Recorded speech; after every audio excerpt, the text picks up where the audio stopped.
Hi everyone, welcome to Magnet Brains Hindi Medium. This is your English educator पलक रखियानी. इस session में हम शुरुआत करेंगे class 10th English Bihar board की new poem number 7 that is the sleeping potter. इस पूरे video में आपको इस पॉम का एक्सप्लेनेशन यानी word to word line to line जो है मैं आपको मीनिंग बताऊंगी इवन इन हिंदी. तो वीडियो के बिल्कुल एंड तक बने रहना ताकि आपके सारे डाउट जो हैं क्रिस्टल क्लियर हो जाएं. मैग्नेट ब्रेन्स हिंदी मीडियम एक ऐसा चैनल है जो आपको देता है बिल्कुल ही free plus quality education. And before we move on let me also tell you कि भाई मैग्नेट ब्रेन्स पे आपको मिलती हैं हमारे ही एक्सपर्ट टीचर्स द्वारा बनाई गई बुक्स एंड ई बुक्स जिन्हें आप डिस्क्रिप्शन में दी गई लिंक से अवेल कर सकते हैं. तो आते हैं पोम के एक्सप्लेनेशन पे. Beginning with the poem again हर बार कहती हूँ कोई भी आपको पीस पढ़ना है यानी स्टोरी पढ़नी है पोम पढ़नी है तो आपको जो है ऑथर लेखक यानी पोएट उनके बारे में जानना बहुत ही ज़रूरी है. Right, there are 2 reasons for this. Number 1 exam में डायरेक्टली पूछ लेते हैं कि name the poem and the poet. And दूसरा जब आपको लॉन्ग क्वेश्चन आंसर या फिर समरी लिखनी होती है तब जब आप इनका नाम मेंशन करेंगे तो वो जो चेक करने वाले टीचर होंगे ना वो आपको 2 मार्क्स एक्स्ट्रा दे देंगे. चलिए शुरुआत करते हैं. Laxmi Prasad Devkota was born on the 12th November 1909 in Kathmandu. तो हमारे पोएट का नाम क्या है? लक्ष्मी प्रसाद देवकोटा. तो अब हम समझ गए भाई.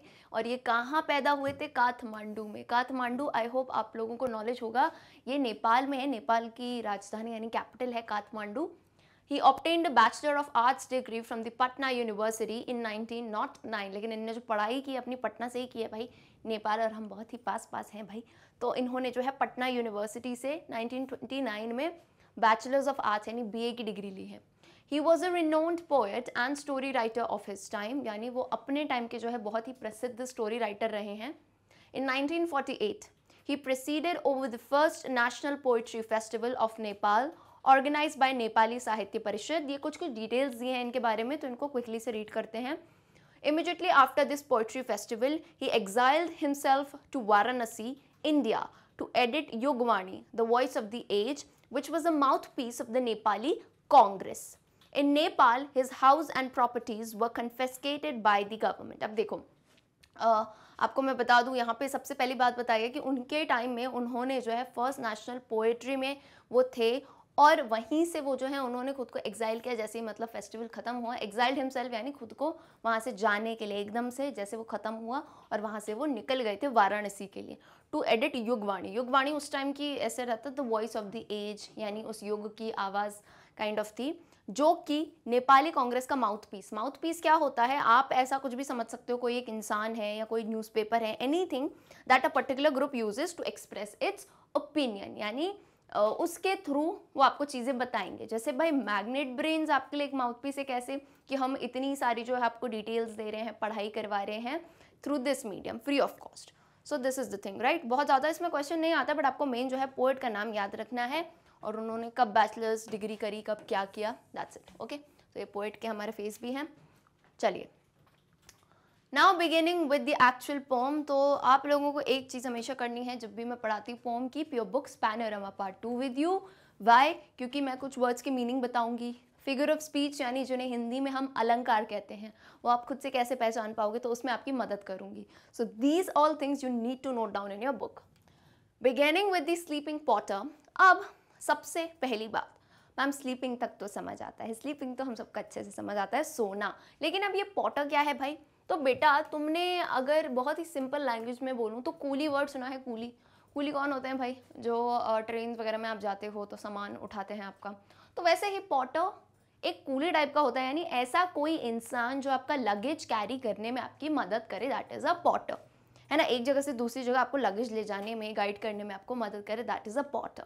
तो ये स्टोरी का मैं आपको एक इंट्रो दे देती हूँ. ये स्लीपिंग पॉटर जो है बिकॉज पोइट जो थे नेपाल से थे तो वहाँ की ही एक टाइप ऑफ कम्युनिटी जिन्हें हम कहते हैं शेरपा. अब अपने पेरेंट्स से पूछ सकते हैं उन्हें नॉलेज होगा. शेरपा कम्युनिटी कहते हैं. ये वो कम्युनिटी है जो कि बिकॉज नेपाल में माउंटेन रेंजेस काफ़ी हैं तो लोग कितने सारे इंटरेस्टेड रहते हैं ट्रैकिंग वगैरह पे जाते हैं पहाड़ चढ़ते हैं. तो अब पहाड़ चढ़ने के लिए भाई वहाँ के लोकल्स की होना बहुत ज़रूरत है. तो शेरपा जो कम्युनिटी है इनका यही काम है. ये एज अ पॉटर वर्क करते हैं जैसे कूली होता है वैसे ही. तो ये लोगों को इनकी जिम्मेदारी होती है जो ट्रैकिंग पे आते हैं और यही इनकी खैर रोजी रोटी भी है, उन्हें जो है पहाड़ के ऊपर तक ले जाना, इतना सारा बोझ कैरी करके, एंड ये काफ़ी रिस्क पे भी रहते हैं लाइफ की, क्योंकि हमें पता है माउंटेन की लाइफ कितनी यार वो होती है इनकन्सिस्टेंट, कभी एवलांचे आ गया, लैंडस्लाइड आ गया, खसक गया पूरा पहाड़, या फिर कोई भी सिचुएशन आ गई, इतनी ऊंचाइयों तक जाते हैं ये। तो ये उनकी कहानी है, स्लीपिंग पॉटर की कहानी बताते हैं ये कैसे एक पॉटर की लाइफ में कितने स्ट्रगल्स होते हैं, कितना पतले दुबले हो जाते हैं वो, लेकिन फिर भी काफ़ी स्ट्रांग होते हैं। ठीक है, चलो। So beginning with the pome, a 25 kilo load on his back, spine double bend. अब यहाँ हिज किसको रिप्रेजेंट करता है? पॉटर को, यहाँ पे पॉटर की बात कर रहे हैं। तो बोल रहे हैं 25 किलो लोड, यानी 25 किलो का वजन अपनी पीठ पे लेके। तो आप यहाँ देख सकते हैं कि कितने भारी भारी वजन लेके जो है ये पॉटर्स चलते हैं। एंड ऑनेस्टली आपने कभी कूली को भी देखा होगा, तो हम खुद इमेजिन नहीं कर पाते कि भाई वो इतना सारा वजन कैसे ले लेते हैं अपने सर के ऊपर, पीठ के ऊपर। तो यही बात यहाँ बता रहे हैं, 25 किलो का वजन है उनकी बैक पे, स्पाइन डबल बेंड। हमें पता है स्पाइन ये होती है हमारी, है ना, रीढ़ की, जिसे हम हड्डी कहते हैं, spine double bend. Double bent का मतलब उनका ये है कि यानी ऐसी पूरी झुक गई है। आप थोड़ी प्रैक्टिकली इमेजिन करो कि आपकी पीठ पे ऐसे उठा के कोई बोरी रखोगे तो काफ़ी ऑब्वियस है कि वो प्रैक्टिकली ऐसे नीचे झुक जाएगी। तो इतना वजन कैरी कर करके, हैवी लोड्स कैरी करके उनकी जो स्पाइन है बेंट भी नहीं, डबल बेंट हो गई है। ठीक है, नेक्स्ट आओ। अ 6 mile climb up in the snows of winter, naked bones, skeleton like frail frame, yet facing an uphill task, he is challenging the mountain। अब बात सुनो, यानी वो अप्रॉक्स डिस्टेंस बता रहे हैं 6 माइल, है ना। 6 माइल अराउंड थोड़ा बहुत ही 10 किलोमीटर से कम होता है। तो कितना जो है वो इतने बर्फीले पहाड़ पर ट्रैवल कर रहे हैं, तुम इमेजिन कर पा रहे हो? 10 किलोमीटर भी मान लो, अगर इसको 9 किलोमीटर आप ट्रैवल कर रहे हो, इतना ऊपर पहाड़ों पे जा रहे हो। अब यहाँ इन वर्ड्स को देखो, naked bones, skeleton like frame. तो यहाँ ध्यान देने वाली बात है, काफ़ी इंपॉर्टेंट है। यहाँ बेटा एक अलंकार यानी फिगर ऑफ स्पीच यूज़ किया गया है। 2 मिनट दूंगी, अगर किसी को पता चल जाए so do tell me in the comment section. This is basically a figure of speech, एक टाइप का ये अलंकार है जो कि मैं आपको ऑलरेडी पढ़ा चुकी हूँ, यानी that kind of figure of speech जिसमें वर्ड लाइक का यूज़ किया जाता है। So if anyone who knows it quickly tell me in the comment section. मैं तो बताऊंगी भाई, स्केलेटन लाइक फ्रेल फ्रेम। तो वो बताना ये चाह रहे हैं कि इतना लोड उठा के उनकी जो हड्डियों का ढांचा, मतलब उनकी जो बोन्स हैं, एक स्केलेटन देखा है, स्केलेटन कैसे उसमें मांस नहीं होता, बिल्कुल हड्डी का ढांचा पतला सा।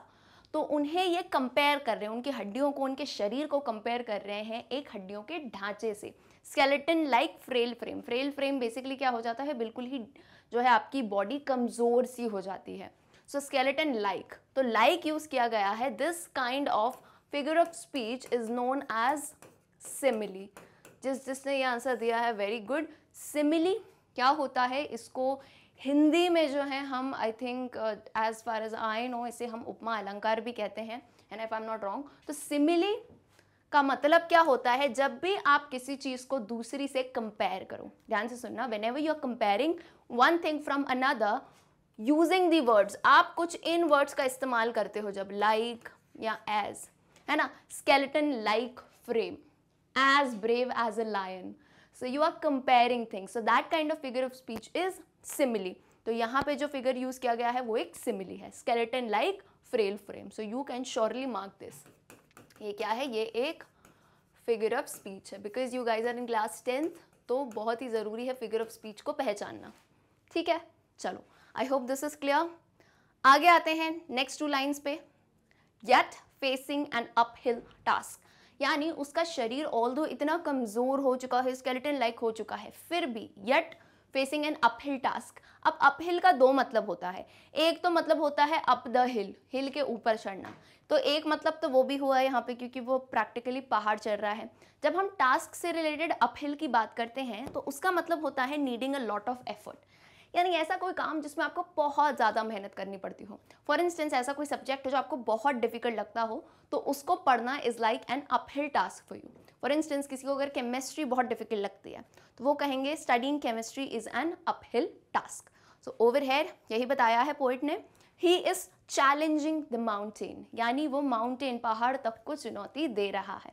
ठीक है, तो यहाँ पे मैंने जैसे बताया पॉटर के स्ट्रगल से रिलेटेड ये स्टोरी है। Is it clear? चलो, if the figure of speech is noted, let's move on.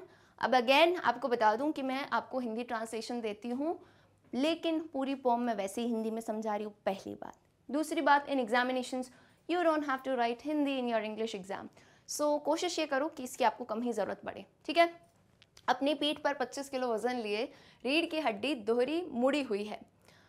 जाड़ी की बर्फ में 6 मील की चढ़ाई, खुली हड्डियों के जो है ढांचे के समान हो गई है उनकी, फिर भी चढ़ाई की कठिनाई का सामना करते हुए वे पर्वत को जो है चैलेंज कर रहे हैं या फिर ललकार रहा है। Quite simple. चलो, now coming to the next stanza. He is wearing a black cap, dirty, sweat stained. वो क्या पहना हुआ है? एक काले कलर की जो है टोपी पहनी है। कलर आपको याद रखना है, एग्जाम में पूछ सकते हैं कौन से कलर की टोपी थी। डर्टी एंड स्वेट स्टेन, यानी बहुत ही जो है गंदी थी। स्वेट यानी पसीने से भरी हुई, बिकॉज ऑफकोर्स ही बात है, आप सर्दियों में कब कोई चीज़ पहन रहे हो और बहुत काम कर रहे हो तो उसमें स्वेट आ जाएगा बहुत ज़्यादा। His body is an abode of fleas and lice. उनका जो पूरा शरीर है, बिकॉज अब वो इतने टाइम से मेहनत करे जा रहे हैं, अपने आप को भी ध्यान नहीं दे पा रहे हैं, तो उनका जो पूरा शरीर है is an abode of. Abode का मतलब होता है the place where one lives, यानी घर। तो उनका जो शरीर है वो किसका घर बन चुका है? Fleas and lyase. लाइस होता है जुएं, fleas as far as know पिस होते हैं, वो छोटे छोटे से टिक्सोमाइट जैसे कीड़े होते हैं, पिस जिन्हें कहते हैं। तो यानी पूरा जो उनका शरीर है इन जुओं और इन सबसे भर चुका है। हिज माइंड वेरी डल, और उनका जो दिमाग है, होता है ना एक मोनोटोनस लाइफ हो जाती है कि एक ही काम करना है, यहाँ से वहाँ तक चढ़ना है, इतना वज़न उठा के, तो उनका जो माइंड है वो भी काफ़ी डल सा हो गया है, बहुत ही मतलब वो दुखी टाइप रहते हैं। Although it emits a sulphur like sour smell, but what a stout human figure. और जबकि जो है उनसे जो है sulphur like sour smell, sulphur आप अगर कभी केमिस्ट्री लैब में जाओगे ना तो स्मेल करके देखना है, ये पर डायरेक्टली स्मेल नहीं करते, दूर से करते हैं। सल्फर लाइक सार स्मेल, सार स्मेल यानी बहुत ही बुरी सी स्मेल हो गई है ना, सल्फर जैसी। बट अब ये जो है यहाँ पे आता है एक twist, but what a stout human figure. Stout का मतलब होता है स्ट्रॉन्ग एंड थिक। यहाँ से पोएट का कहने का मतलब क्या है, देखो ट्विस्ट कहाँ से आया। अब स्टाउट का मतलब है strong and thick human figure, और तुम लोग सोच रहे होगे कि मैम अभी जस्ट पिछले वाले पैरा में तो इन्होंने कहा था कि उनका शरीर तो बिल्कुल हड्डियों के ढांचे जैसा है। तो यहाँ पे पोएट ने बिल्कुल क्लियर तो नहीं किया है, लेकिन हम इतना समझ पा रहे हैं कि पहले में उन्होंने कहा स्केलेटन, उनकी एक्चुअल बॉडी के बारे में बताया, ठीक है, एक्चुअल बॉडी हो रही है हड्डियों के ढांचे जैसी। लेकिन अब यहाँ वो बताना चाहते हैं कि भैया किसी का जो है तुम बुक का कवर देख के उसे जज मत करो, डोंट जज a book by its cover. आपने लाइन सुनी हो, यानी आपको अगर कोई देखने में लगता है that person is quite weak, ये काफ़ी छोटा है या ये काम नहीं कर सकता, बट वो देखो भाई, वो जो मेहनत का काम कर रहे हैं ना, अच्छे अच्छे पहलवान नहीं कर सकते, यानी इतने पहाड़ों पे इतना भारी वजन लेके जाना। ऑल्दो हिज जो है उनका स्केलेटन बहुत ही बीमार टाइप का हो गया है, पतले टाइप के हो गए हैं, but still he is so strong and thick human figure. Human figure से इनका कहने का मतलब है उनका जज्बा कितना स्ट्रॉन्ग है, that he is doing this work for his own. So यहाँ पे यही मतलब है कि वो potter although his body is weak but again he is a stout human figure.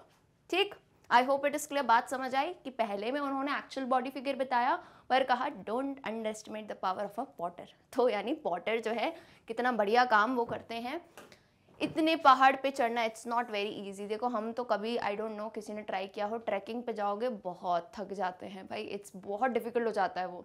यानी हाँ, तो पॉटर जो है इतना लोड लेके, इतना 25 किलो का वजन लेके जा रहे हैं, right. So of course he is a very stout human figure. So वही चीज़ हमने यहाँ दी है हिंदी में। उन्होंने पहनी है काली टोपी, है ना, जो कि बहुत ही ज़्यादा स्वेट वगैरह से हो गई है। उसका शरीर है लीखों और जुओं का घर। अच्छा, लीख भी कहते हैं फ्लीज को, आई थिंक पिस भी कहते हैं, लीख भी कहते हैं। उसका दिमाग है बहुत ही मंद, है ना। फिर ये छोड़ता है जो सल्फर जैसी गंदी स्मेल, किंतु यही है जो है हम क्या कह सकते हैं, स्टाउट। अच्छा, स्टाउट वर्ड का आई थिंक मीनिंग मैंने पीछे बताया ही था, थिक एंड स्ट्रॉन्ग, यानी जो इंसान बहुत ही ज़्यादा बलवान है, we can say that easily, है ना। चलिए, moving on to the next stanza. Like a bird his heart is twittering, panting, he is sweating and out of breath। यानी अब यहाँ पे थोड़ा अगेन कंपैरिजन कर रहे हैं उनको, कैसे, like a bird his heart is twittering, यानी एक चिड़िया की तरह जो है उनका दिल। अच्छा, चिड़िया कैसी होती है? चिड़िया को अगर कभी देखा हो ना, तो वो चलते चलते चलते उसको देखोगे ना, यहाँ से उसको ऐसा आपको दिखाई पड़ेगा कि वो धीरे धीरे यहाँ से ना सांस ले रही है। छोटी सी होती है चिड़िया, तो वही जो है उनका हार्ट भी जो है ट्विटर कर रहा है, यानी बहुत ही जल्द धक धक कर रहा है। होता है कभी आप जो है बहुत ज़्यादा दौड़ लगाओ, रेस लगाओ, तो एकदम से आके रुकते हो तो हार्ट बीट कितनी ही फास्ट हो जाती है। तो यही हुआ है इनके साथ। पैंटिंग का मतलब होता है टू ब्रीथ क्विकली, बहुत ही जल्दी जल्दी सांसें लेना। He is sweating and out of breath, यानी इतना ज़्यादा। एक तो सबसे पहली चीज़ माउंटेन चढ़ना, वही that is a very uphill task. दूसरा जो है, जब आप इतनी ऊंचाइयों तक जाते हो ना, तो ऑक्सीजन भी आपका इंटेक कम मिलती है वहाँ पे ऑक्सीजन। तो ऑक्सीजन की कमी होने के कारण भी जो है हमारी मसल्स को ऑक्सीजन नहीं मिल पाती है सही से, तो वो जो है ढंग से काम नहीं कर पाती हैं। तो ये बात थी, इसी वजह से वो स्वेटिंग, पसीना भी आ रहा था उन्हें, आउट ऑफ ब्रेथ यानी सांस की कमी। ऐसे नहीं होता, हाँफने लगते हैं, ठीक।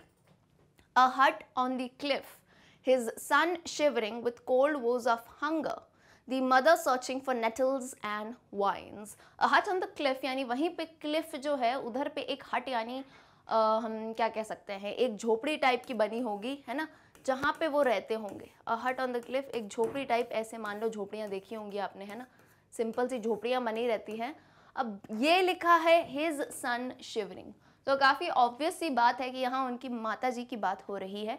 फादर भी कह सकते थे, लेकिन बेटा ये जो है मदर लिख दिया क्लियरली, तो यानी उनका जो बेटा है वो शिविर कर रहा था, और उनकी माँ जो है, शिविर यानी ऐसे कपकपाना होता है, ठंड लगती है तो हम ऐसे ऐसे कपकपाते हैं। तो shivering with cold was of hunger, क्योंकि भूख भी लगी थी। एक रीज़न और होता है, जब सर्दी में ज़्यादा भूख क्यों लगती है, क्योंकि खाना खाने से क्या होता है, हमारा शरीर पचाता है तो वो गर्म हो जाता है। तो अब जब खाना नहीं खाया होता है ना, तो ठंडी और ज़्यादा लगती है। तो वैसे ही वो ठंड में, और उन्होंने हंगर यानी भूख में खाया नहीं होगा, और ठंड लग रही थी। तो उनकी माँ जो है, she was searching for nettles and vines. Nettle basically एक हर्ब ही होता है, प्लांट ही होता है, जो कि मेडिसिनल, उसकी वैल्यू काफ़ी ज़्यादा रहती है। और दूसरा वाइन्स आई होप वो आपको क्लियरली पता हो कि ग्रेप्स की जो बेल होती है ना, ग्रेप्स जिस पे लगे रहते हैं, those are called vines. Vineyard करके आपने सुना होगा, पता नहीं किसी ने सुना हो या नहीं, नासिक में वाइन यार्ड्स होते हैं, ठीक है।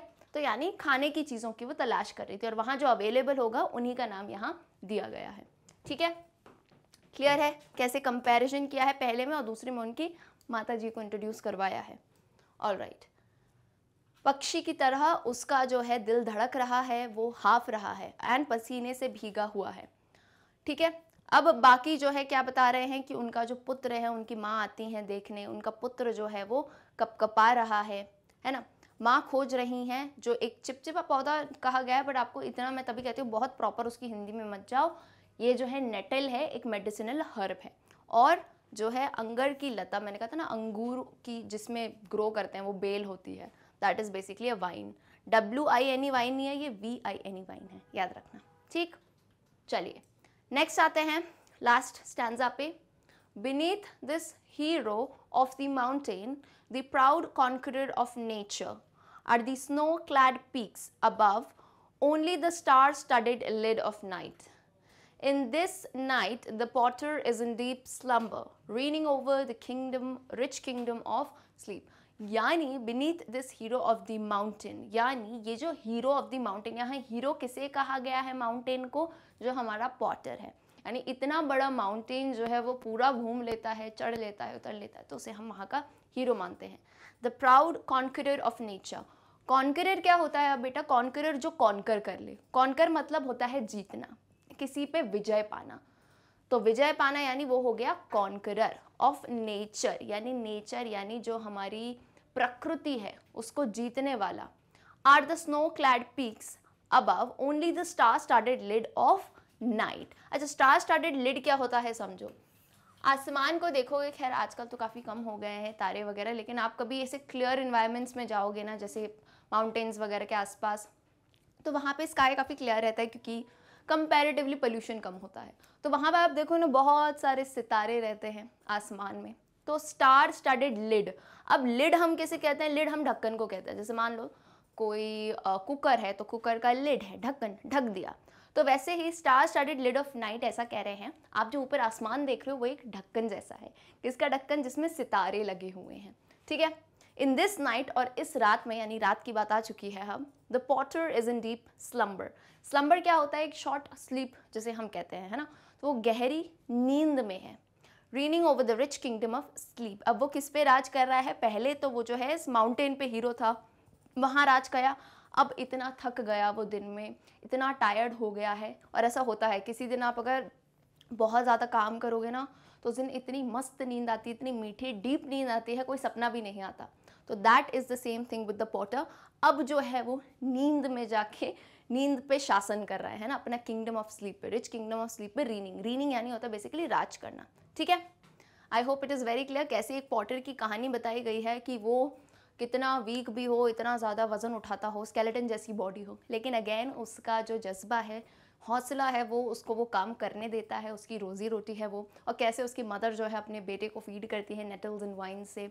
उसकी बॉडी के बारे में बताया, ब्लैक कैप पहनी थी, जो है उसकी बॉडी पे फ्लीज एंड लाइस हो गए थे, पर स्टिल बताया कि जितने हैं उनमें से हीरो ऑफ द माउंटेन कौन है? हमारा पॉटर है। और रात में जो है, जब हमारा जो आसमान है स्टार स्टडेड लिड यानी ढक्कन लगाता है, तब वो जो है अपनी नींद, जैसे होता है ना कुकर में आप कुछ सब्जी या दाल डालते हो, ठीक है सब्जी तो नहीं, खैर दाल डालते हो, तो जो है आप उसको कुकर को बंद कर देते हो, अब वो दाल का पकने का टाइम होता है। सो ऐसे ही यहाँ पे स्टार स्टडेड लिड से हमने बंद कर दिया, रात आ गई, अब वो जो है पॉटर अपनी नींद पूरी कर रहा है।